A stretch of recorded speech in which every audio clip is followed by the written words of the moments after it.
Vamos ya entonces con Gaby Balcarce. Hola Gaby. Hola, ¿qué tal? ¿Cómo va? ¿Cómo estás?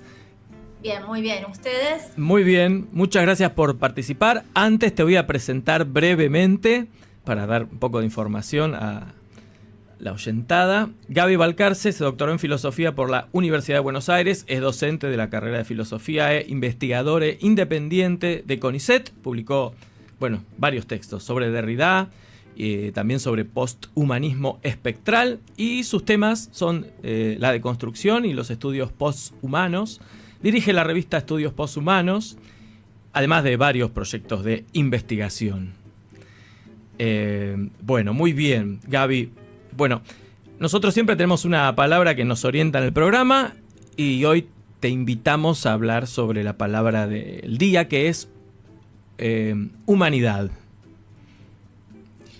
Bueno, gran palabra, una palabra muy usada y muy poco analizada, diría, ¿no?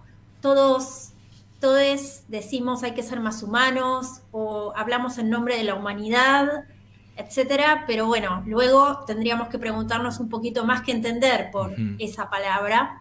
Personalmente, me interesa siempre distinguir en al menos dos aspectos de la palabra humanidad. Una que tiene que ver con la especie, es decir, con la idea de que todos aquellos que, somos seres humanos, compartimos una misma especie, pero creo que también es importante hablar de la humanidad no solamente como especie, sino también como norma. Es decir, que para algunas personas o para determinados paradigmas, no todos, no todes, no todas somos igual de humanos. ¿Qué quiero decir con esto? Una persona discapacitada, una persona racializada, una persona gay puede encontrarse en la situación donde no tiene el reconocimiento de esa humanidad al mismo nivel que otras.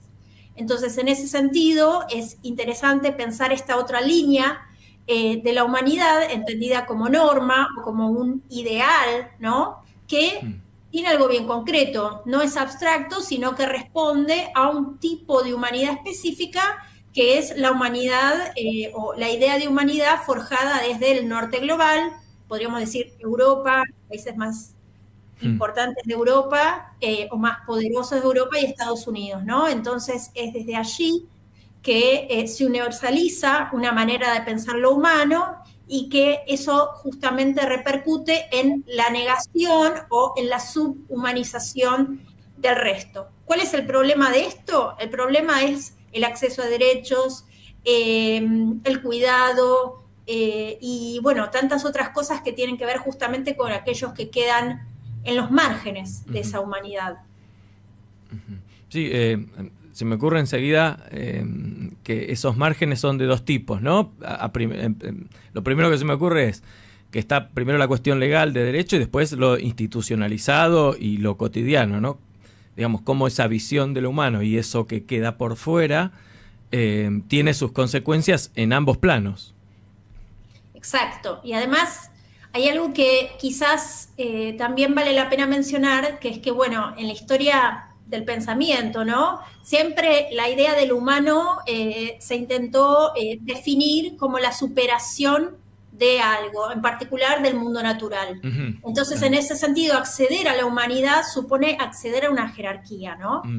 Y marcar entonces que todo aquello que está alrededor queda como a disposición de lo humano. Por eso, hoy en día, digamos, el cuestionamiento de la noción de humanidad es muy importante porque nos estamos encontrando en tiempos de cambio climático o de lo que podemos también llamar la sexta extinción masiva de especies, que tiene que ver justamente con el resultado de la praxis de ciertos humanos, ¿no? Con su entorno. Y en ese sentido, el uso de combustibles fósiles, el extractivismo en el sur es un tema muy recurrente. Y por supuesto también, como muy bien señala una filósofa que se llama Judith Butler, ¿qué vidas importan más que otras, no? Porque hoy que nos encontramos en un escenario global de guerras y de genocidio, realmente nos damos cuenta que hay vidas que parecieran importar más que otras y que hay vidas que no son protegidas, ¿no? Que no tienen ningún tipo de cuidado y que tranquilamente pueden ser personas asesinadas, y es algo que de algún modo nos acostumbramos a ver y perdemos de vista justamente esta cuestión, ¿no? De que somos todos en realidad personas que hemos nacido por cierta suerte, buena, mala, en algún lugar y de alguna manera y perteneciendo a cierto lugar y a cierta raza y a ciertas ideas, lo cual no significa, digamos, que seamos mejores que otros. Claro, y también, ¿no? Otra vez, enseguida lo que se me ocurre pensando en el genocidio, en la situación en Gaza, etcétera, es cómo son representadas, digamos, esas muertes, ¿no? Primero hay una reproducción mediática, luego también hay una recepción de parte de los sujetos y una indignación sobre unas muertes y no sobre otras. Bueno, hay infinitas dimensiones más, ¿no? Que tienen que ver con qué modelos o qué paradigmas de, vamos a decir, de sujetos son los que importan, las vidas que importan, y cuáles no merecen ni siquiera el duelo, por decirlo de alguna manera. Tal cual. De hecho, hay una filósofa de la India, Spivak, que tiene un texto muy interesante que se llama, es una pregunta, ¿puede hablar el subalterno? Es decir, ¿hasta qué punto aquel justamente que está sufriendo, digamos, esta subhumanización, incluso animalización también, hasta qué punto tiene la palabra, hasta qué punto es escuchado o puede, quién representa realmente a esas personas, ¿no? Y lo que nos encontramos es que efectivamente alguien parece representarlas, pero nunca son esas personas mismas, ¿no? Entonces ahí ya empieza el problema, podríamos decir. Claro, siempre que habla alguien, habla en nombre de ellos, pero bueno, estoy pensando en el caso de Palestina particularmente, ¿no? Claro, por ejemplo. ¿Quién puede, mediante la representación, conseguir algo, aunque sea un freno de las masacres, por ejemplo, ¿no?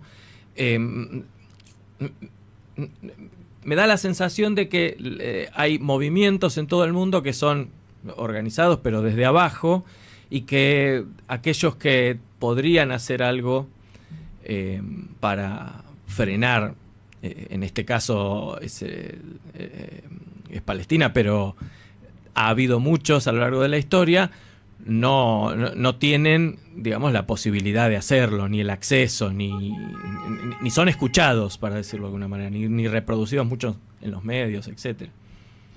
Sí, en tiempos donde los medios de comunicación y las redes tienen están por doquier y todo el tiempo estamos asistiendo, digamos, a un momento donde la imagen es algo continuo. Es increíble cómo al mismo tiempo eso puede ser un objeto de tergiversación y de ocultamiento incluso de muchas de las cosas que pasan. Pienso no solamente en el genocidio de Palestina, sino en lo que está pasando con los latinoamericanos en Estados Unidos, ¿no? Sí, claro. Donde hay redadas y de pronto se llevan encapuchados y como si fueran criminales a personas que hace ya bastantes años están viviendo ahí porque simplemente el destino que les tocó vivir donde nacieron no funcionó e intentaron ir a trabajar a otro lugar y son tratados como personas criminales y llevadas, esposadas y deportadas sin ningún tipo de consideración, ¿no? Y decimos, bueno, ¿por qué? Gaby, ¿cuál es el punto, no? Respecto a eso, una pregunta es... ¿Ese tipo de operativos se hacen en nombre de alguna humanidad o se hacen en nombre de otra cosa? Bueno, esa es una buena pregunta, porque justamente creo que la palabra humanidad se usa para decir una cosa y su contrario muchas veces, ¿no? Sí. Entonces, en ese sentido, yo creo que bueno, que quizás países como Estados Unidos han utilizado palabras como democracia, libertad, humanidad para justamente destruir, para generar este tipo de prácticas políticas nefastas, pero al mismo tiempo también podríamos pensar en otro modo de pensar a lo humano, ¿no? Cuando, por ejemplo, algunos, sobre todo hoy en la política hay toda una línea política que habla de ser más humanos, ¿no? Ujú. Quizás ahí estaríamos corriéndonos de la definición de especie y de norma para ir a un lugar más afectivo, para ir a un lugar más empático con esos otros a quienes les tocó una suerte mucho más adversa, ¿no? Entonces, poder de alguna manera unir fuerzas, hacer alianzas frente a estas injusticias que muchas veces parecen ser todas separadas y diferentes, pero en última instancia responden a algo que es del orden de lo estructural, ¿no? Y que afecta, de hecho, no solo a humanos, sino también a animales, al medio ambiente. Entonces, creo que esa noción de lo humano es una noción de humanidad que es más cercana a lo terrenal, a la tierra, a haber nacido acá, en este lugar, a ser seres sintientes, afectivos, y que estamos vinculados con otros, y que en ese sentido también sufrimos determinadas injusticias, no otras, pero que en última instancia tienen que ver con una estructura que se podríamos decir, sí, que se todo el tiempo está como volviéndose, digamos, en distintas maneras, pero hegemonizándose de todas formas, ¿no? Y habilitando prácticas, como decíamos antes, frente a una presunta pureza o no sé, todas estas expresiones, la civilización, la pureza, ¿no? Que muy, muy mal nos hace. Gaby, ahora tenemos que ir a un breve corte, pero para la vuelta quería ver si podemos pensar sobre algo que dijiste vos, que es sobre lo que se hegemoniza, ¿no? Sobre un determinado, si se quiere, paradigma que se hegemoniza y, bueno, y hablar un poco de eso. Dale. Inicio de espacio publicitario. ¿Cuál es el estado de las cosas que nos cuestionamos y desde dónde pensarlas? El estado de la cuestión. El estado de la cuestión. Seguimos en el estado de la cuestión, estamos con Gaby Valcarce hablando sobre la palabra humanidad. Y Gaby, te habíamos dejado como picando algo sobre lo hegemónico o sobre la hegemonía. Bueno, creo que hoy lo que se hegemoniza es un modelo o una forma de vida, ¿no? Que se nos impone y que tiene que ver por un lado, con el miedo hacia lo otro, con el rechazo hacia lo otro, con una manera de pensar individualista, autoemprendedora, como si en el fondo cuando la gente que dice no le debo nada a nadie, ¿no? Sí. Como si uno viviera en una burbuja y todo realmente fuera producto de su esfuerzo. Y justamente se van tendiendo en ese sentido ciertas reglas que hacen que uno finalmente cada vez, esté yendo más en dirección a una vida individual, solitaria, especulando respecto del consumo y el dinero, buscando objetivos que no necesariamente son los que uno realmente querría, si quizás pudiera hacer una pausa y preguntarse un poco respecto de lo que quiere. Y en ese sentido creo que lo contrahegemónico, justamente, hoy más que nunca, es lo comunitario, es darnos cuenta de que no hay cosas que puedan resolverse si no es con otros, en comunidad, aceptando que todos somos diferentes, que no tenemos que estar de acuerdo en absolutamente todo, pero que tenemos ciertos puntos de acuerdo que nos permiten avanzar en una dirección que sea más afectiva, que sea más soberana, ¿no? Creo que hoy la palabra libertad, quizás, sobre todo en Argentina, para ser más específica, tiene que ver más con la soberanía que con otra cosa, ¿no? Vivimos en un país Sí. completamente endeudado, donde lo que tenemos es lineamientos que todo el tiempo nos bajan respecto de qué tenemos que hacer, cómo tenemos que vivir, propagandas donde nos muestran personas a las cuales nos tenemos que parecer en cuerpo, en mente, en consumos y ser exitosos. Bueno, ese modelo es efectivamente el modelo que nos garantiza el rechazo, que nos garantiza el fracaso y la infelicidad. Porque finalmente, si frenamos un rato y nos ponemos a pensar, lo primero que nos damos cuenta es que ni siquiera elegimos eso, sino que lo hacemos casi por inercia, ¿no? Porque esa es justamente la astucia de la hegemonía. Volcarnos a un escenario donde ya estamos yendo hacia un lugar y ni siquiera nos preguntamos hacia dónde. Sí. Sí, respecto a viste que hace un rato te preguntaba sobre la noción de lo humano o de la humanidad y aparece otra palabra que es la palabra antropoceno. Si podrías, y para meternos en una cuestión que tenés bien clara por lo que sabemos de tus investigaciones, la otra palabra que aparece además de antropoceno es la palabra poshumano. ¿Qué podríamos... ¿Qué quiere decir la palabra antropoceno? Si cuando se habla del antropoceno quiero decir... se culpa a la humanidad de determinado efecto nocivo sobre los ecosistemas, sobre la vida natural, sobre la tierra. Y entonces ahí se empieza a hablar también de otra cuestión que es lo poshumano. Ahí ¿cómo podríamos orientarnos con esas dos cuestiones? Tal cual. O sea, en el año 2000 van dos científicos a la Sociedad de Estratigrafía a proponer, digamos, el cambio de era geológica y a decir que pasamos del Holoceno al Antropoceno. ¿Por qué? Porque el humano sería la primera especie en generar un impacto de tipo geológico, ¿no?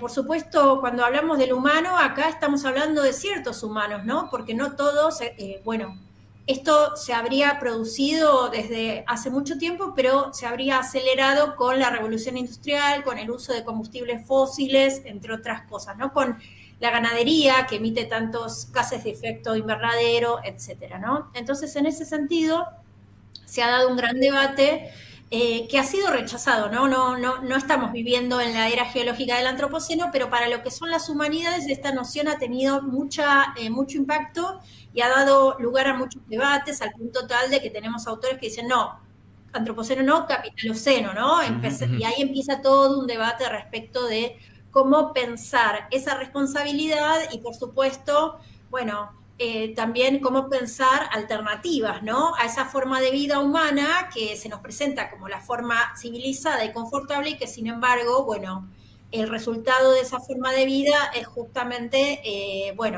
este desastre planetario, podríamos decir, que no va a hacer que el planeta desaparezca, pero sí la pauta de vida en la cual estamos insertos. En ese sentido, el poshumanismo comienza cuestionando justamente esta centralidad de lo humano, esta idea de que lo humano es el centro y es, como decían los filósofos, algún filósofo antiguo, ¿no? Este humano que es la medida de todas las cosas, supuestamente, para cuestionar, digamos, estas ideas y pensar que en realidad, en estos tiempos en los que nos encontramos, de profunda gravedad, de mucha contaminación, de refugiados de toda índole, ¿no? O sea, de gente migrando, humana y no humana, de un lugar al otro por las condiciones de inhabitabilidad en las que se encuentra. El poshumanismo lo que plantea entonces es el descentramiento de lo humano, de ese arquetipo de lo humano, y la posibilidad de pensar en formas de supervivencia colaborativa, allí donde rompemos con esas jerarquías y podemos entender que el humano solo no va a sobrevivir, ¿no? Sino que necesitamos de las plantas, necesitamos de otros animales, necesitamos del agua, necesitamos de determinadas temperaturas.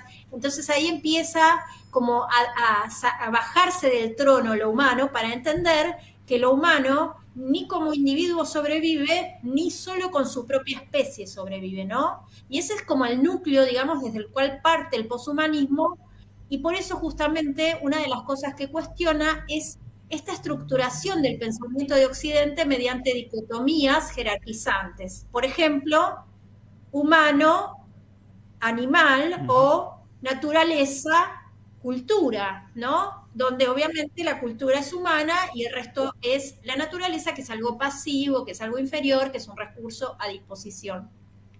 El poshumanismo justamente lo que hace es, de alguna manera, recuperar todos esos giros y todas esas insurgencias de lo que son esos otros de Occidente, ¿no? Los animales, las poblaciones racializadas, las disidencias, las mujeres, las personas discapacitadas, para justamente pensar a partir de esos prismas y entender entonces cómo ese modo de la humanidad en el cual hemos sido formados, hemos sido criados, es realmente un modo que se nos ha impuesto y que tiene consecuencias completamente palpables, ¿no? Que son lo que quizás podamos llamar antropoceno.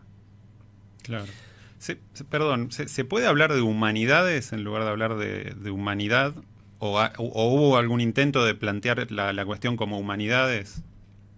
La noción de humanidades es una noción que tiene que ver con la denominación en realidad epistemológica respecto de las ciencias naturales. Okay. También podemos hablar de posthumanidades, ¿no? Como para poder pensar, no tanto en un abandono total de lo humano, pero sí en la posibilidad de no tomar a lo humano como el centro del escenario, ¿no?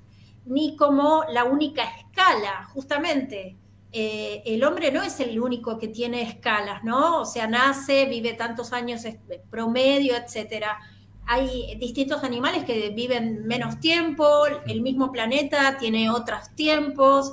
Entonces, en ese sentido, la idea del posantropocentrismo, el descentramiento del humano, es el que habilita la posibilidad entonces de abandonar o de desafiar en realidad este modo, o podríamos decir este paradigma civilizatorio que el norte global nos ha impuesto y la colonialidad, digámoslo, para poder entonces forjar otras alianzas que ya no tienen que ver con encontrarnos con los que son parecidos a nosotros, ¿no? Justamente no, la idea no es unirse con quienes son iguales, sino entendemos que en tiempos de catástrofes ambientales, justamente la colaboración con lo diferente es la colaboración que necesitamos. Entonces, en ese sentido, las poshumanidades tienen que ver con un escenario donde lo humano es parte, pero no es el centro. Okay.